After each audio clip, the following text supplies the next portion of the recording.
Olá, pessoal, novamente com o podcast Comer Bem Pode. E hoje nós estamos com a Elizabeth Ribas, terapeuta de resultados. Vamos ver o que é isso, como que funciona, como que pode somar para você no seu dia a dia, dentro da sua rotina.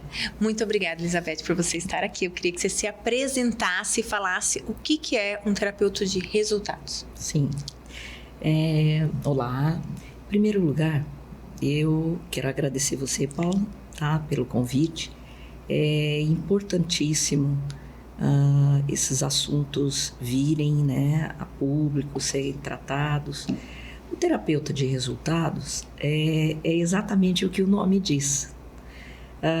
Mas o que ele faz de diferente do que é terapeuta não utilizando o nome resultados?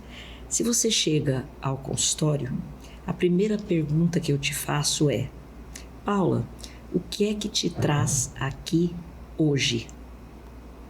Então, na verdade, a busca do terapeuta de resultados é tirar aquele paciente daquele conflito, daquelas dúvidas, daquele problema que ele se encontra no aqui, no agora.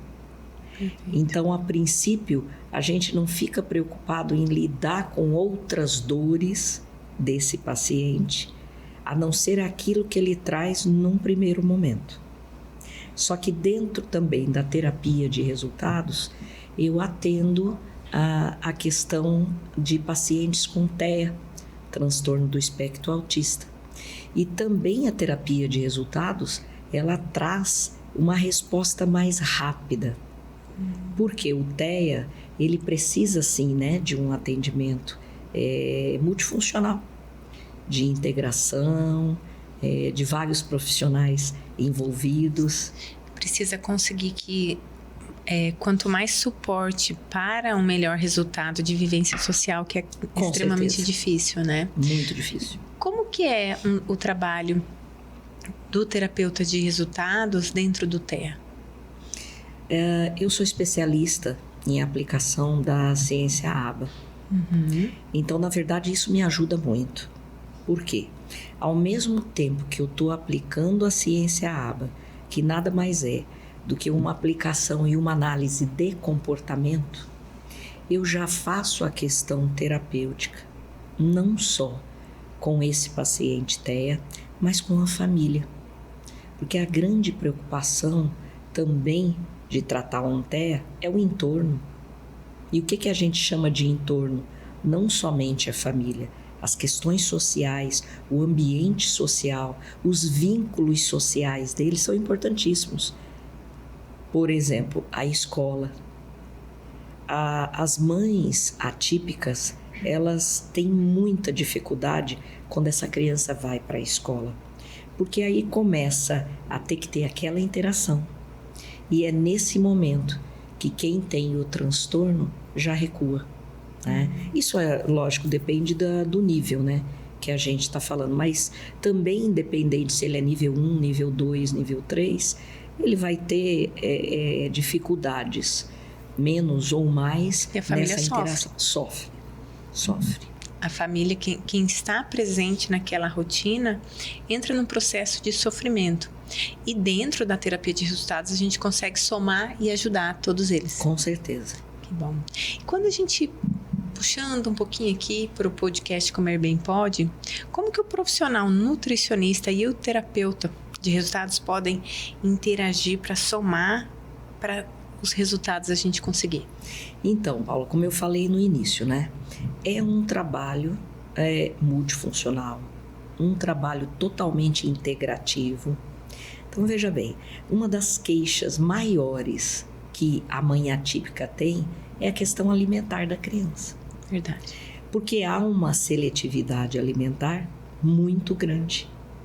E, na verdade, entra o papel do nutricionista e só dele para conseguir fazer esse paciente com TEA, principalmente as crianças, né, a direcionar de uma maneira melhor essa questão da seletividade.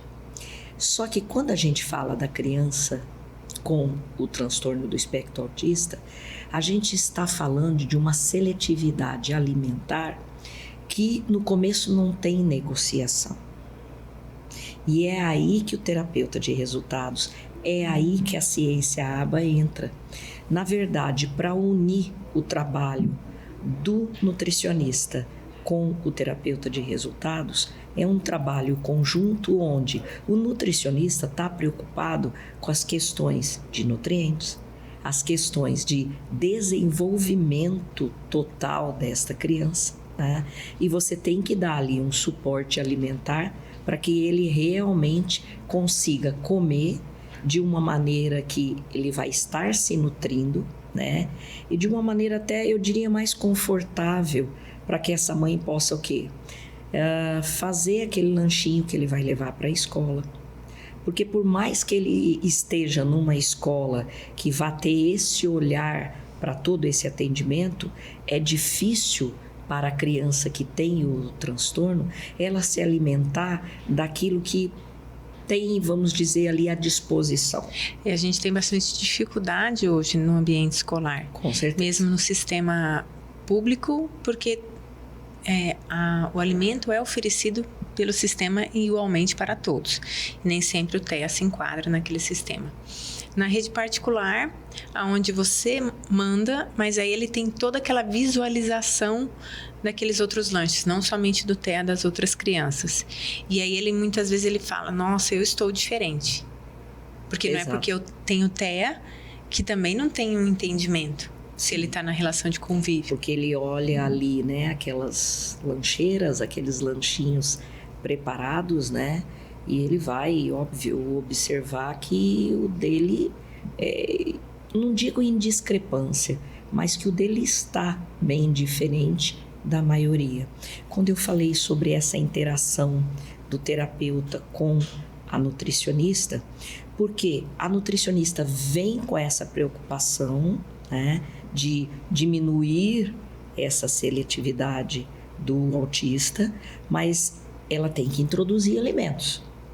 E não é uma introdução de, não, a nutricionista mandou comer, a nutricionista colocou na dieta dele, né? E a gente vai fazer essa criança comer. Não é assim.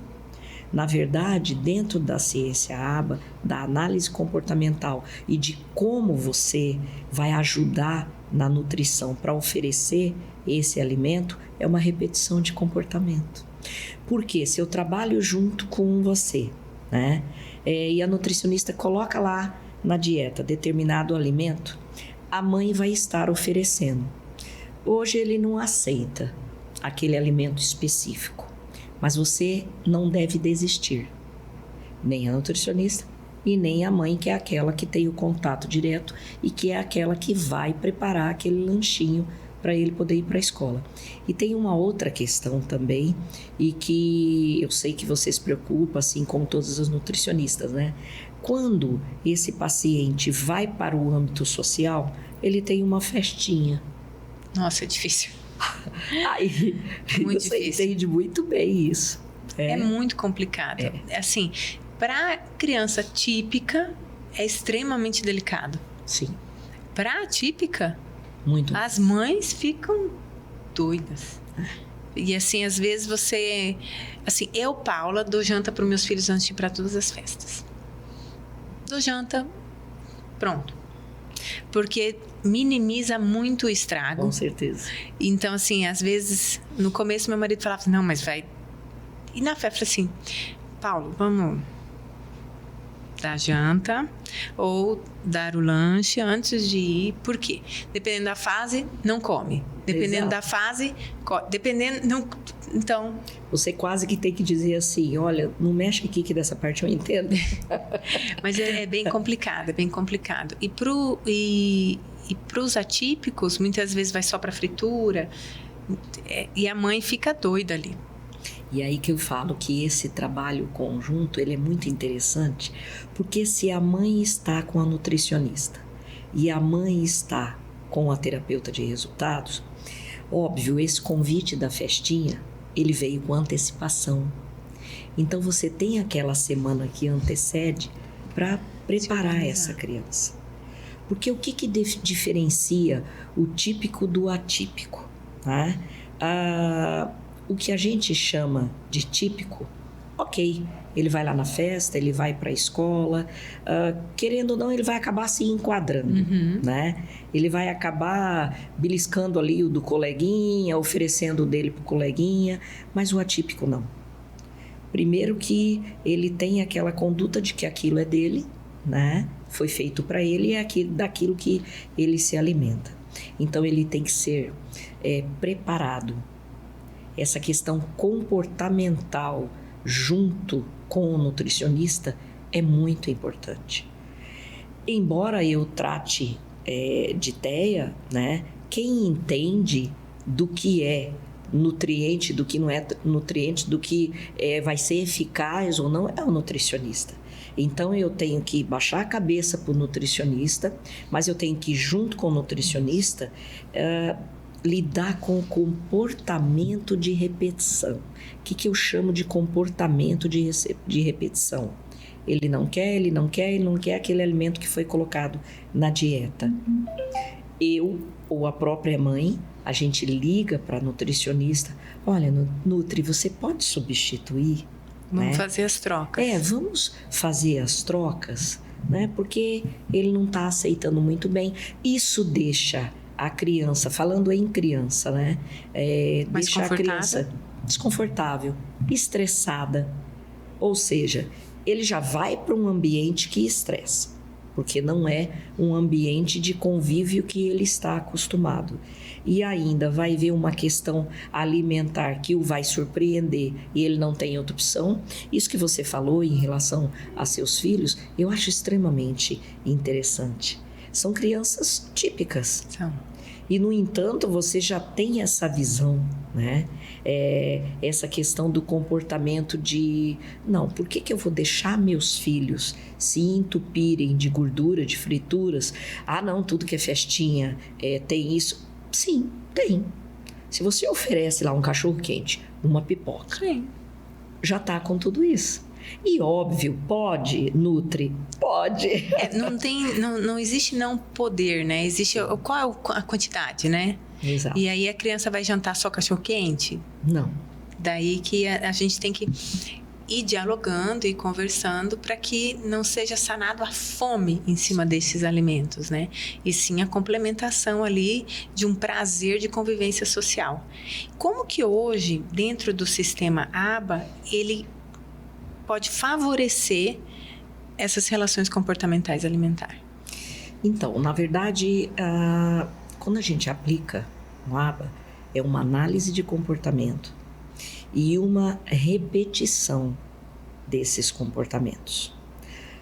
Vamos supor que a criança tenha uma sensibilidade exagerada a ruídos, né? Não gosta de barulho quando vai ao shopping, citando só um exemplo de um lugar extremamente movimentado, né? E aí a mãe fala, olha, eu gostaria, né, de adequar mais esse comportamento. Eu gosto de usar a palavra treino mesmo. Por quê? Se eu tenho uma cognição que ela de alguma maneira foi afetada, e isso é o termo correto, né? A cognição afetada para o TEA, e ele não se adapta a um local extremamente barulhento, né? Você tem que respeitar aquilo e você tem que, de alguma maneira, treinar para que essa cognição que já é afetada, para que ela se eduque, entre aspas, para suportar aquele ambiente. Mas isso a gente está falando de um treino devagar e contínuo. Então, a ciência ABA não é uma coisa que você começa essa semana e você vai garantir para os pais ou para os cuidadores, olha, daqui 2 meses teu filho está ótimo, ele vai estar aceitando todo tipo de barulho. Até porque uma coisa que é muito importante a gente frisar, eu sei que você faz isso no seu trabalho, independente do que você está direcionando, qual tipo de paciente, cada paciente é individual. Cada um tem um contexto, né? Isso, é único. É único. Isso em qualquer profissão. Porque se eu estiver falando do transtorno do espectro autista, eu estou falando de nível 1, nível 2 e nível 3.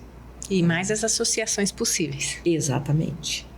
Então, a aba, ela vem como um treinamento comportamental, só que você tem que respeitar, sim, aquele indivíduo com todo o seu contexto diferencial. E isso desde a criança ao adolescente e ao adulto. Ao adulto. O adulto é mais difícil? É mais difícil. Começa aqui. A gente tem visto na mídia, né, aparecer casos de TEA em adultos. Aí você fala assim, nossa, me perguntam isso em entrevistas. É verdade que aumentou o número de casos? Eu falo não. A questão não é aumentar o número de casos. O que se modificou foi o conhecimento. Exatamente. Foi a imprensa. Foram podcasts como o seu.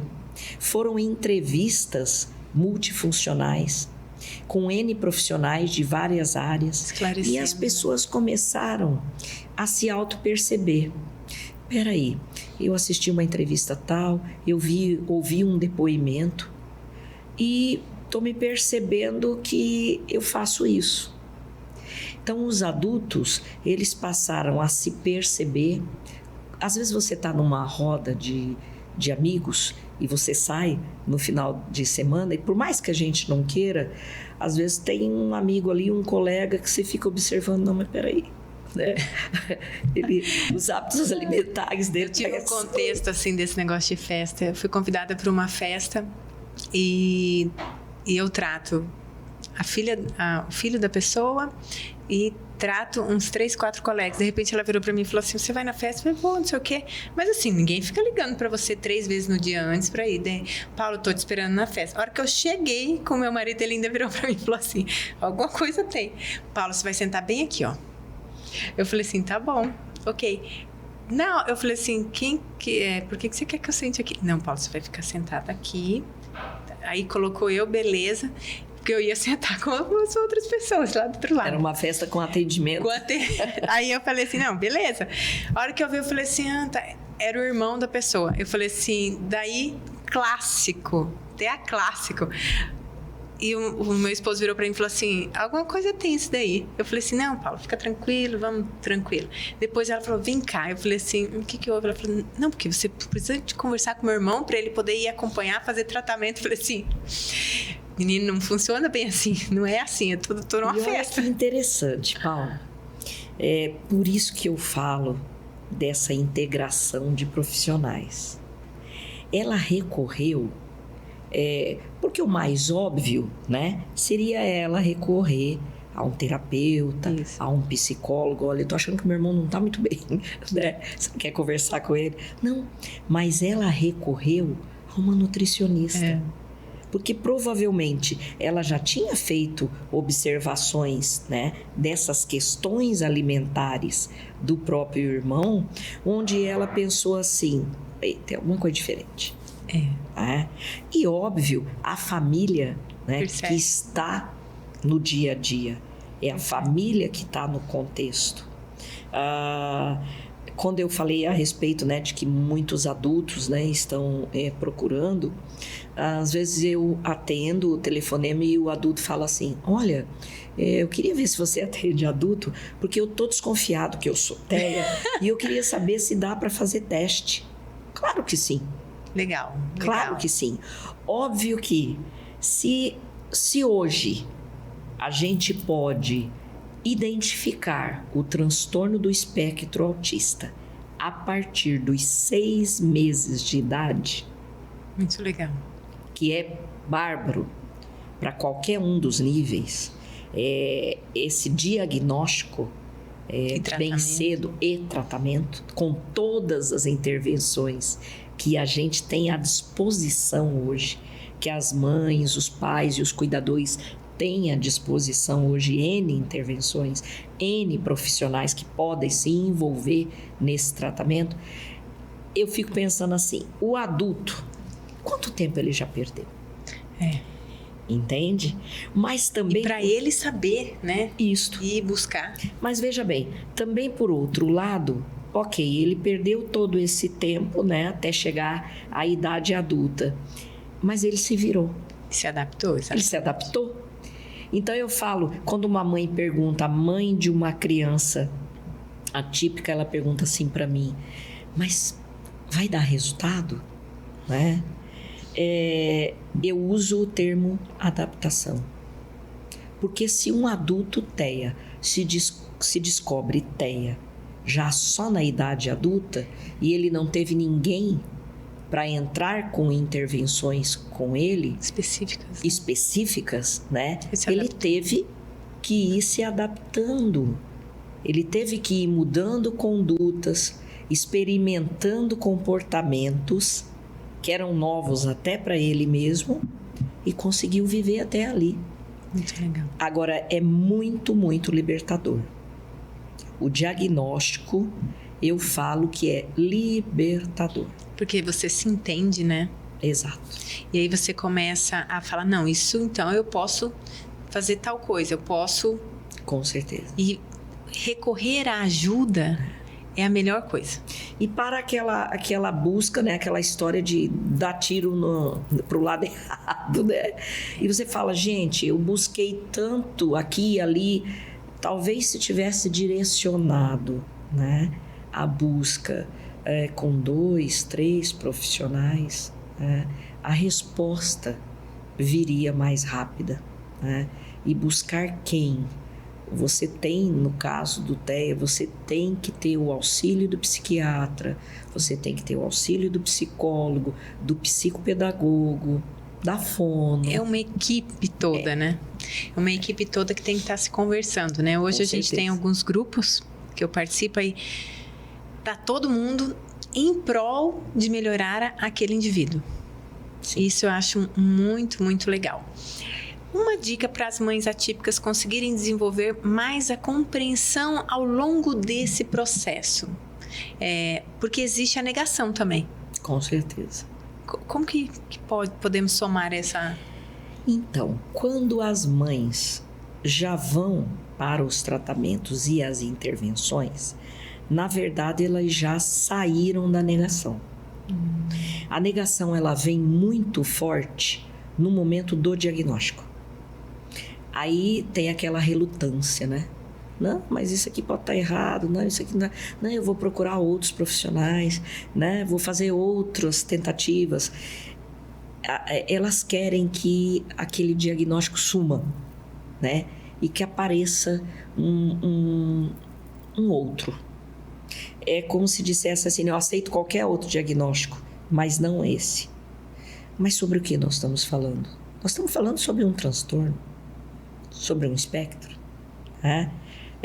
Quer dizer, então, que eu posso escolher um transtorno mais leve, menos grave? Quem que determinou qual transtorno é mais leve e menos grave? Isso seria até leviano, né? É você determinar se a dor de um transtorno é maior ou menor do que a dor de outro transtorno. Mas, complementando a sua pergunta, né? Depois que ela passa desse período de negação e que ela realmente resolve partir para as intervenções e tratar esse indivíduo... Tem a parte do luto aí nesse meio? Tem. Por quê? O luto que a gente chama, no caso do TEA, é um luto um pouquinho misturado com o que nós terapeutas falamos de culpabilizar, né? Porque no primeiro momento, ok, essa criança veio ali de uma união, ok? Não nos interessa de que tipo de união que ela veio, mas ela veio de uma união envolvendo 2 pessoas, tá? Uhum. E as pessoas tendem a querer culpabilizar quando se é entregue o diagnóstico. Isso aí é da sua família. É o do outro. Ninguém pega para si imediatamente. Ninguém tenta buscar uma correlação na sua própria família. E que às vezes nem há. Porque aí nós temos, hoje em dia, N estudos, N possibilidades. E de estatística mesmo, de o porquê nasceu, nós temos muito pouca coisa. Embora os estudos estão cada vez mais avançando. Então, olha só sobre o que a gente falou. A gente falou sobre negação. A gente falou sobre luto. A gente fala sobre rejeição. Porque é triste a gente abordar isso aqui, mas há a rejeição dos próprios pais. Sim. E quando eu vejo isso no consultório e vou tratar, dói muito, sabe? Dói muito pela condição, principalmente daquela criança, que você vê que ela está nas mãos do adulto. E não importa quem é o adulto, né? E a gente vê muito acontecer, a avó, ela entra com um papel de superprotetora, de fada madrinha, é aquela que vai fazer a criança comer. E às vezes a mãe que já está esgotada assim, né, com todo esse contexto, ela entrega essa opção de cuidar em determinado fator para uma outra pessoa. E como que a gente poderia, dentro do processo da terapia, né, do processo terapêutico, somar? Bom, inclusive eu quero até, né, aproveitar para dizer isso. Agora, para dezembro, mais tardar janeiro, a gente vai estar lançando um que eu estou chamando de manual, né? Isso vai ser divulgado. E, a gente divulga aqui também? Sim, com certeza. Existem duas maiores preocupações de uma mãe atípica. Uhum. E esse manual que a gente está lançando é exatamente nessas duas áreas. Você sabe, eu também sou advogada e atuo como advogada. Depois, se você me permitir, eu vou falar sobre o projeto. E nesse manual, a gente está sanando com a dúvida, as duas maiores dúvidas das mães atípicas. Primeiro, a questão alimentar, sem dúvida, porque é a que mais tira o sossego da mãe. Você é mãe, eu sou mãe, as mães que estão nos ouvindo, a gente se sente muito culpada quando a gente prepara aquela refeição com aquele amor, com aquele carinho, põe à mesa e o seu filho atípico não come nada. Ele não come nada, não é porque ele não gostou, não é porque o cheiro não estava aprazível, não, ele não consegue. Ele não consegue, porque a resposta seletiva dele para o alimento impede dele até tentar se alimentar daquilo. Né? Então, assim, esse desespero da mãe atípica para fazer essa criança comer, só quem pode ajudar é o nutricionista. E nesse manual vão ter passos, inclusive até receitinhas. Legal. Né? Para que ela possa estar não obrigando, estar testando. Estimulando, né? Hoje ele não aceitou a cenoura. Mas amanhã, quem sabe, se eu apresentar a cenoura com um outro modelo, com uma outra carinha, em forma de purê, talvez, né? Talvez ele aceite. Então eu falo que esse trabalho nutricional, e por isso as receitinhas no manual, ele é árduo. E ele tem que ser repetitivo, incansavelmente. E dentro desse manual, a outra questão que ocupa muito a mente dos pais e dos cuidadores de TEA é a lei. Quais são meus direitos? Uhum. O que eu posso... Direitos e deveres, né? O que eu posso estar exigindo que é direito do meu filho, que carrega o transtorno, e que a sociedade não está fazendo valer? Por mais que você tenha hoje a mídia, por mais que você tenha os recursos na mão... A gente tem um preconceito muito estabelecido. Sim, o preconceito está aí, infelizmente. E não adianta a gente só falar que ele existe. A gente tem que lutar, tem que brigar contra esse preconceito. E a lei, como advogada eu digo, existem inúmeras leis a favor, e para brigar contra esse preconceito. Só que às vezes a mãe não sabe. Às vezes ela sabe pelo que ela procurou ali rapidinho, nas redes sociais, mas ela não foi a fundo. O manual vai a fundo, explica tudo. Isso é muito legal, porque se a gente for ver, existe uma dificuldade, mesmo para uma mãe. Eu não estou falando aqui só para uma pessoa que não tem um grau superior, mas quem tem grau superior é muito difícil. Porque eu não sou advogada. Você falar para mim alguma coisa de direito, eu fico perdidinha. E peço socorro. E também não tem como nós sabermos tudo. Por isso, existem sub-áreas de divisão e a gente tem que pedir ajuda. Com certeza. É o que eu estava falando antes. Quando a gente junta os profissionais para fazer uma integração num tratamento, não importa o que o paciente tenha, se é transtorno, se não é, eu falo que para dar certo, cada um tem que ficar dentro da sua casinha.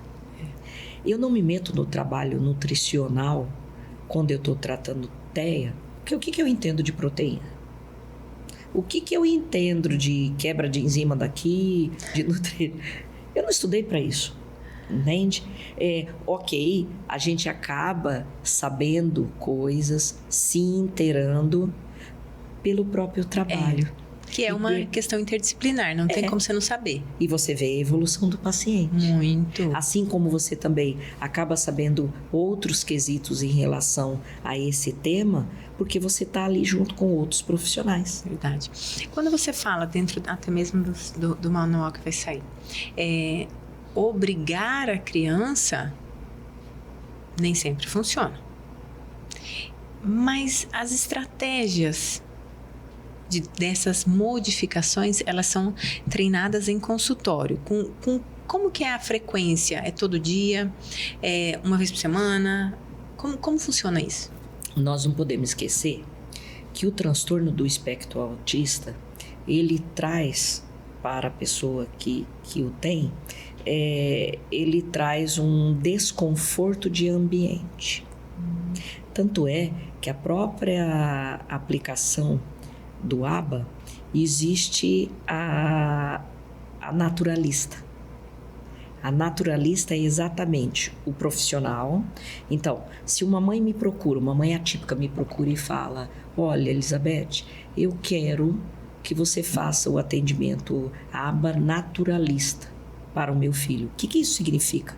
Eu tenho que ir até o ambiente dele. Para ele não vir ao consultório, para não tirar ele desconforto. Aí se você me perguntar, tá, Beth, mas o que é benéfico e o que não é? Eu diria que depende, por isso que eu falo que é individualizado. Depende do nível. Depende de eu ir lá e analisar. Ok, ele é nível 3, realmente. Um nível 3, você tirar ele daquele contexto que já é do domínio, é mais complicado. Mas em contrapartida, o que a gente pensa? Você vai deixar ele sempre recluso? Não sempre é? Tem os dois lados. Tem os dois lados. Então não é assim uma receita de bolo, né? Porque até mesmo as receitas de bolo, me corrija se eu estiver errado. Às vezes dá uma errada. Né? Se a temperatura, se o forno, como que bate, a mão tá quente. Até me permita entrar na sua área, né? O famoso bolinho de chuva, né? O raio de bolinho que para dar certo não é só a receita. Entende? Então, Verdade. É exatamente aí. Dentro do consultório, complementando sua pergunta, dentro do consultório também há uma questão de você, conforme as sessões, ir adaptando. Tem uma atividade que a gente faz, que eu não sei, talvez até você conheça, que é muito, eu acho muito interessante. Ela é uma atividade que a gente compra, né? Quem é autorizado para mexer, né, com a aba, né? Você tem a geladeira e você tem os cartões, que são todos os alimentos, né? E os alimentos ali separados pelas classes, né?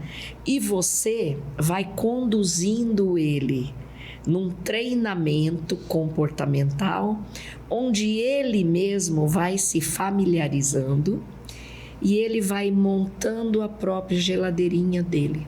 Legal. O que ele quer que tenha lá dentro? E isso é conversado. Isso é negociado. Isso é junto com a mãe também, porque não tem como você dissociar a questão terapêutica. Né? Aquele termo que a gente usou no início, né? Ele é obrigado. É muito triste eu ter que dizer para uma nutricionista que sim, mães de TEA obrigam eles a comerem determinados alimentos. Ele vai se tornando mais rebelde com a alimentação. Eu vejo que vomita, aí eu vejo que faz asco, aí tem N coisas que acontecem. Eu prefiro que vá muito, muito devagar. Com certeza. Do que se traumatize. Às vezes as pessoas falam, mas você é mãe ou você é avó? Eu falei assim, olha, tô preferindo ser avó. Porque isso, eu acredito que o amor, ele move montanhas. Com certeza. E aí a gente vai conseguindo de uma forma menos traumática, porque o trauma ele gera é bem pior para depois você conseguir reverter esse processo. E aí eu vou te falar, você falou o quesito vó, né? Eu tenho um pé dentro e um pé fora com as avós, porque eu sou avó. Então, eu tenho uma fala de vó empoderada, que eu posso dizer porque eu sou vó, e não adianta, nós estamos falando de, se a gente falar de crianças típicas ou atípicas, e as avós que estão me ouvindo sabem isso, vovó, posso comer biscoito? Recheado? Falar a expressão biscoito recheado para uma nutricionista... Tem um treco. Ela já tem um treco. Mas a avó, sinto muito, Nutri, vai deixar. Vai. Tá? Então eu falo assim, quando me trazem um TEA para o consultório, às vezes eu convido a avó. Dependendo do contexto, dependendo da anamnese, por isso que eu falo que é tão importante, né? Contexto familiar, né? Sim, a própria mãe, na anamnese, ela já me bate a real da avó, né? Olha, minha mãe estraga tudo, né? Ou então minha sogra, a sogra, né? Olha, deixo lá na casa da sogra, é complicado. Vem todo tumultuado, entendeu? Mas às vezes o tumulto não tem nada a ver com a alimentação. Né? Então a gente tem que saber separar, dividir, né? E até dividir essa questão do cuidado. Porque a gente não vive sozinho, a gente precisa do contexto social. Sim. E eu falo assim, minha família busca pé.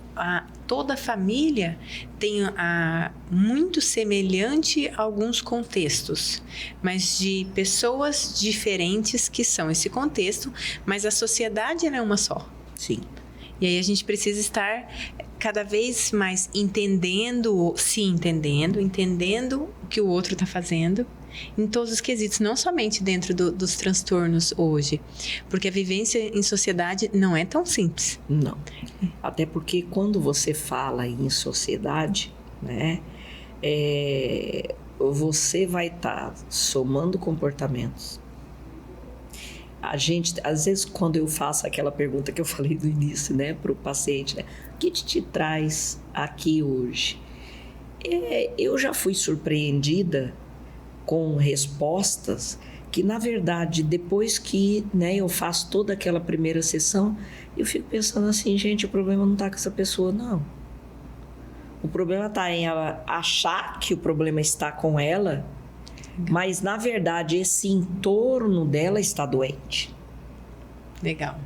Porque quando você fala da sociedade e você fala do seu entorno, seja familiar, seja de trabalho, é o que você falou. Nós temos ali quantos indivíduos? Vixe. Né? E quantas tendências de somatização, né? Porque nós temos N quadros psicossomáticos, né? Que vão interferir na convivência, vão interferir no modo de você atuar ou não dentro do seu trabalho. E se o problema não está com essa pessoa, está com o entorno, o que a gente faz? A gente sai do ambiente que está nos trazendo o incômodo. Legal. Porque eu costumo ter uma fala assim: realmente, se na terapia você está cuidando do bem-estar daquele paciente e levando ele a fazer considerações sobre ele mesmo, a se auto-perceber, você vai chegar a um ponto, sim, onde você acaba junto com esse paciente tendo a percepção desse entorno dele. E você pode, junto com ele, pontuar se aquele ambiente está adoecido, se aqueles vínculos que ele tem estão adoecidos ou não. E aí você tem os vínculos amorosos, né? Só para fazer, né, uma referência, eu tive uma vez uma mãe e ela estava com um vínculo extremamente adoecido com o próprio filho, né? E ela chorava compulsivamente para me dizer que ela odiava o filho. E aquilo você percebia naquele choro, né? Uma culpa em odiar o próprio filho. E aí eu te pergunto, onde está escrito que a convivência de mãe e filho vai ser pacífica para todo sempre? Aonde está escrito que uma mãe atípica tem que aguentar toda a carga que ela aguenta diária e muitas vezes sozinha? Porque ótimo quando nós temos um pai que enfrenta um companheiro, uma companheira dela, né? Que enfrenta aquela situação, tá ótimo. E quando essa cuidadora, esse cuidador desse portador de TEA está só, a carga é muito grande. E por que não odiar essa situação? O meu papel dentro dessa conduta com o TEA, enquanto terapeuta de resultados, é também cuidar dessas dores da não aceitação, da rejeição ao transtorno, da rejeição ao diagnóstico. E isso é lento. Isso é lento. E é como eu falo, a criança está ali, recebendo sessões comportamentais, de adaptação, de treinamento, mas ela não é boba. Ela está percebendo, talvez até muito mais do que todos nós, né? Ela percebe, ela sente esse ambiente adoecido, esse ambiente de estresse, e que ela não vai conseguir entender que ela seria, entre aspas, para essas pessoas, a causa, né? Porque no mundo do TEA tá tudo certo. Concorda comigo? Exatamente. Tá tudo certo. Ora, se eu quero uma coisa interessante, nutricionista, uma mãe de TEA disse assim para mim: ele só come pão, mas tem que tirar o miolo do pão. E não pode ter nada no pão. E aí, na hora que a gente vai dividir o pão para ele, ele observa milimetricamente se o pão está metade. Ok. Ele só come pão, né? Eu fiz a pergunta óbvia. Você já ofereceu outra coisa no café da manhã dele? Você já ofereceu, por exemplo, uma bolacha integral? Não. Porque ele não gosta. Ele vê lá o pacote. E foi muito engraçado, porque eu sempre tenho, assim, como vocês, sempre tem alguma coisa no consultório, né?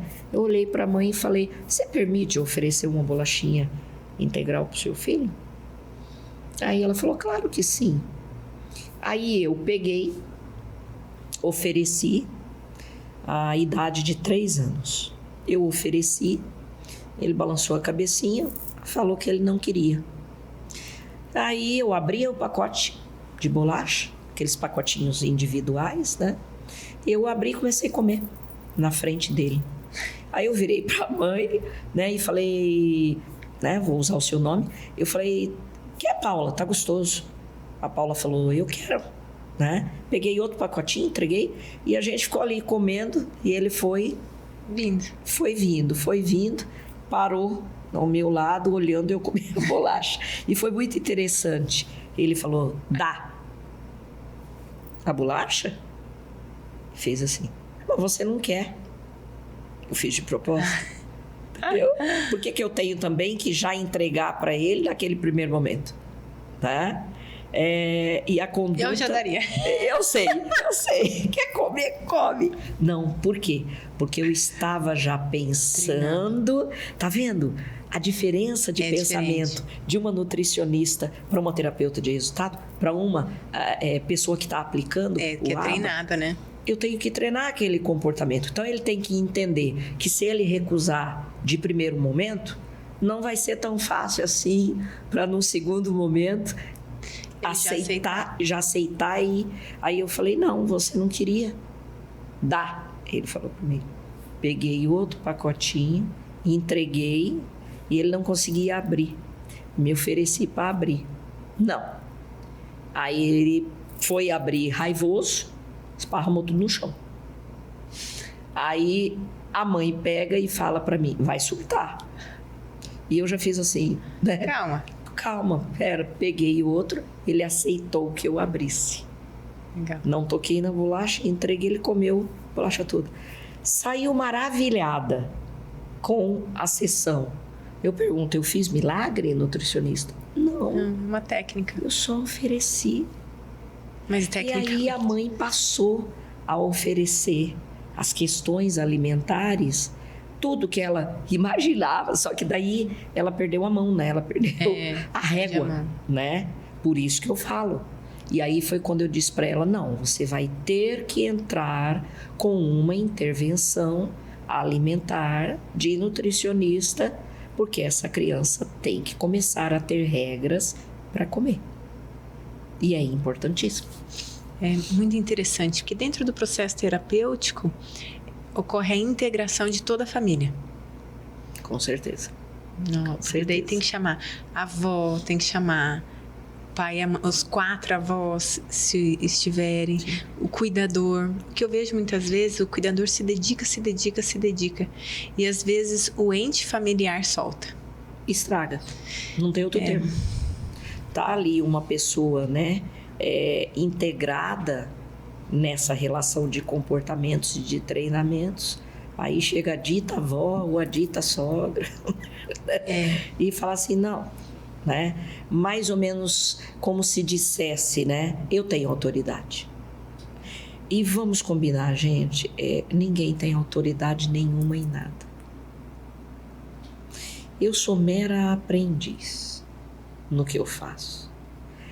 Cada criança, cada paciente que eu atendo, eu falo que o gratificante é o que eu aprendo com ele. Legal.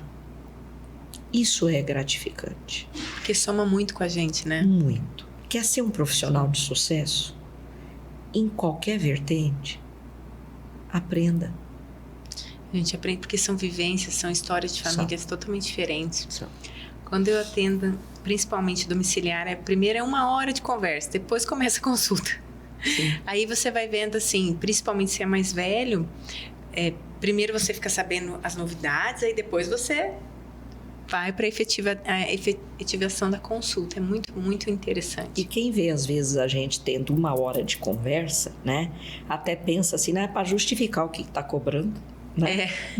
Da sessão. E aqui a gente está falando de profissionais, né? Que, embora não da mesma área, a gente tem que cobrar. Tem que cobrar. Né? E, às vezes, a pessoa interpreta que você está enrolando. Mas não é questão disso.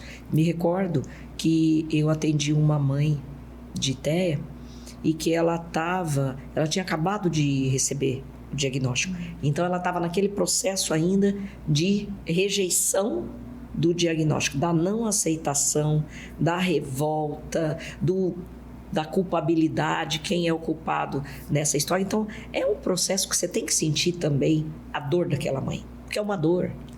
Gente, não vamos negar, é uma dor, porque você sabe que ali você vai ter que ter um cuidado para o resto da vida, né? E isso dói. E aí eu fiz uma pergunta nessa conversa, né, que você diz de 1 hora e que às vezes acha, né, que não tem nada a ver. Eu falei, por que você acha, né, que ele não tem o espectro? Não, por causa disso, por causa daquilo, por causa daquilo. Eu falei, será que a gente pode conversar um pouquinho sobre a infância dele, né? Era um menino em questão. Claro, eu respondo qualquer coisa. Então, quando que ele deu os primeiros passinhos? Ele tinha 2 aninhos. Né? Dá vontade de você falar assim, oi? Ele deu os primeiros passos com 2 anos, né? E antes disso, né? Como é que ele se movimentava, né? Não, ele pulava, vinha pulando na pontinha do pé, às vezes, e ele subia por cima de tudo e escalava. Então, na verdade, ele não andava, ele escalava depois que, aos 2 anos que ele veio.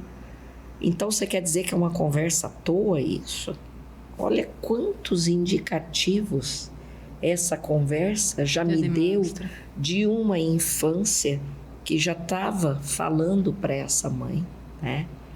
E olha como ela mesma já estava se culpabilizando de não ter visto isso com antecedência, né? Quando ela disse, ela me respondendo, né? Não, ele andou, deu os primeiros passinhos com 2 anos. Não, mas isso é normal. Isso é normal, porque aí tem o outro vizinho, né? O filho da vizinha também só foi andar com a mesma idade. Será que o filho da vizinha também já não tinha traços, né? E ninguém sabia. Então, essa conversa, ela é muito importante em qualquer área. Uma conversa despretensiosa, só que não. Que a gente normalmente consegue também colher. E também fazer uma empatia para que a pessoa lhe permita o processo de desenvolvimento do seu trabalho. Porque, querendo ou não, num primeiro contato somos estranhos. Com certeza. E aí depois que a gente vai. Como que a gente lida dentro do processo da terapia de resultados com as sensibilidades alimentares que hoje a gente também apresenta dentro do TEA? O que a gente observa hoje muito? Sensibilidade aos lácteos, sensibilidades a trigo, sensibilidades... E às vezes também não apresenta. Mas é a sensibilidade alimentar mesmo, de não evolução alimentar. Eu diria, Paula, que assim... E eu sei que você se preocupa com isso. Também não é só a questão da sensibilidade, né? As alergias, né? Que a gente não pode fugir. Tá? A sensibilidade alimentar, especificamente para o TEA, eu, enquanto terapeuta de resultados, eu sou bem categórica. Não insiste. Não insiste. Se a nutricionista chegar à conclusão que aquilo que ela está tentando introduzir, tá? Ou pode ser substituído por outro alimento, ou não vai fazer tanta falta nessa escala, né? Por quê? Porque a criança demonstrou uma sensibilidade e que aquilo vai irritar, vai atrapalhar na questão do comportamento de treinamento, de que aquilo venha para a vida dela numa forma mansa. Porque se você tem uma sensibilidade alimentar, você concorda que isso já te traz um incômodo? Sim. Né? Agora você imagina, para quem carrega o transtorno, né? Se deparar, porque na verdade não é ele que vai se deparar, né? É a família. É a família. Se deparar ainda mais com sensibilidades alimentares, o que dificulta mais ainda. Eu falo que o trabalho árduo que o nutricionista tem, quando ele está com um TEA, de direcionar aquela alimentação, aquela dieta, né? E somado às sensibilidades alimentares, gente, se não tiver um terapeuta junto com essa criança e junto com a família, vira o caos. Eu vejo. E você é melhor do que ninguém para dizer pra gente que vira o caos. Existe um preconceito, né, da gente pegar e solicitar um encaminhamento. Sim. E é uma das maiores dificuldades que eu tenho. Porque a pessoa... Eu falo, vamos tentar... Não, já tá... Não, a gente dá conta. Será que dá? E aí, se você dissesse pra mim, Beth, ó, tô com dificuldade, faz o quê aí? Deixa a criança um pouquinho, né? Você vai lidando com outras questões ali e manda essa mãe se tratar um pouco. Manda esse cuidador, né? E lidar com essa rigidez. Porque a gente fala sobre o preconceito, mas a gente fala sobre a rigidez. A gente fala sobre conserva cultural. Não tem como escapar. Porque as conservas culturais, elas são totalmente ruins? Não. Tem conserva cultural que é benéfica, né? É a papinha da vovó, né? Aquela canjinha da vovó. É uma conserva cultural, né? Ótimo. Você tá triste? Taca Uma canja. uma canja que... Melhora. Por que não? Melhora. Não sei do ponto de vista nutricional, tá? Mas psicológico, afetivo... Psicológico, gente, não há o que uma sopinha, uma papinha, uma canjinha quente, com um colinho do lado, mas ressuscita, entende? Então, eu diria que o principal, né, do alimento com a terapia é o carinho, é o amor. A gente precisa cuidar, né? É o cuidado. E acima de tudo, essa palavra a gente não pode esquecer nunca. Acolhimento. Acolhe o seu paciente com todos os nãos que ele tem. Porque naquele primeiro momento, ele não quer. Quem que quer ir para nutricionista e deixar, agora você vai me responder, e deixar de tomar refrigerante bastante? Não quer, né? É bem porque difícil. é aquela coisa, né? Tudo que não presta nas questões alimentares, né? A gente fala assim, mas é tão gostoso, fritura. É verdade. Né? Faz lá um bifinho só ali, né? Sequinho, na chapa. E faz um encapado, a milanesa. Parmegiana. O negócio anda bem melhor. Então o acolhimento, eu falo que o acolhimento do não, ele é muito mais benéfico, principalmente para a mãe atípica, do que o entupimento do sim. Gente, que podcast construtivo. Gente, maravilhoso.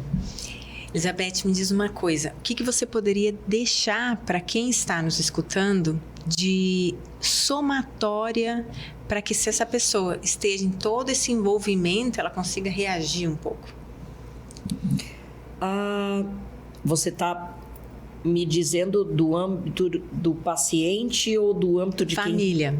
Família.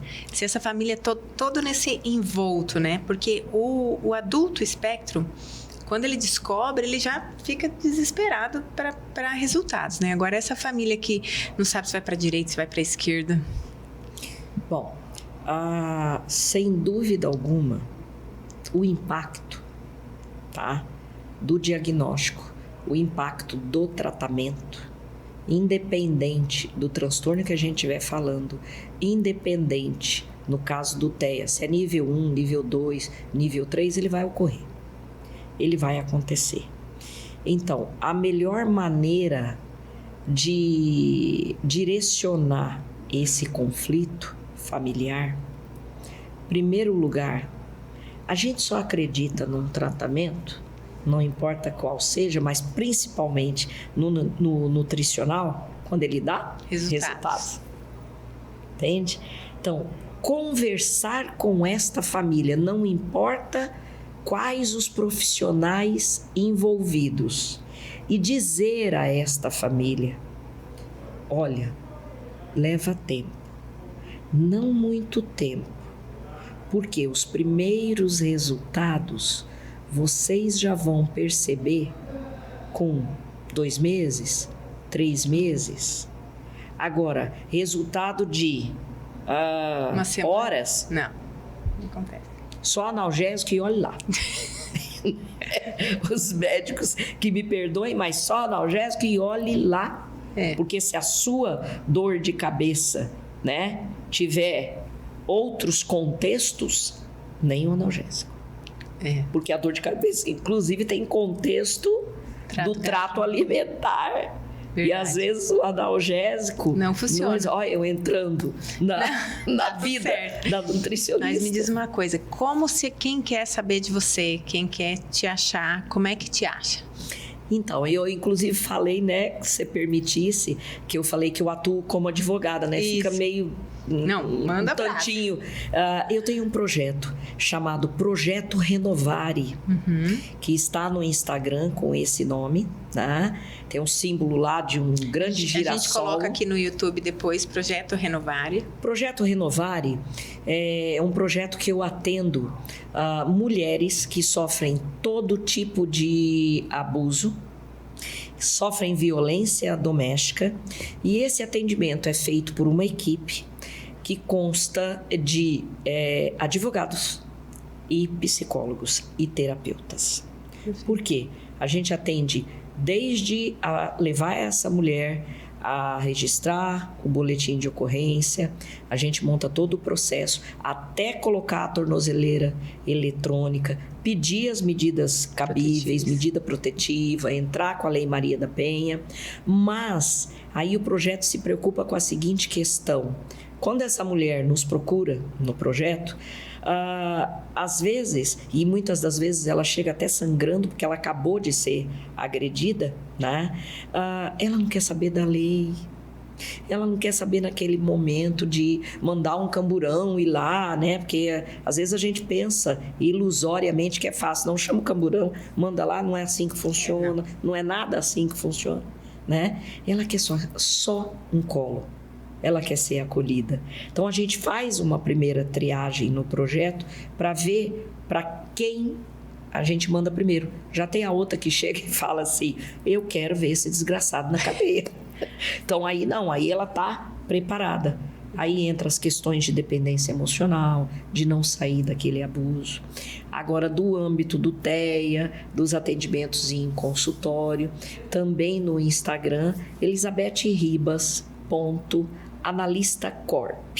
Perfeito. Que é outra área que eu atuo, de análise corporal, que também nos diz muito sobre o paciente. Perfeito. Gente, muito obrigada por essa oportunidade. Obrigada, eu que te agradeço. Gente, nós ficamos aqui com o nosso podcast Comer Bem Pode. E espero vocês na próxima semana.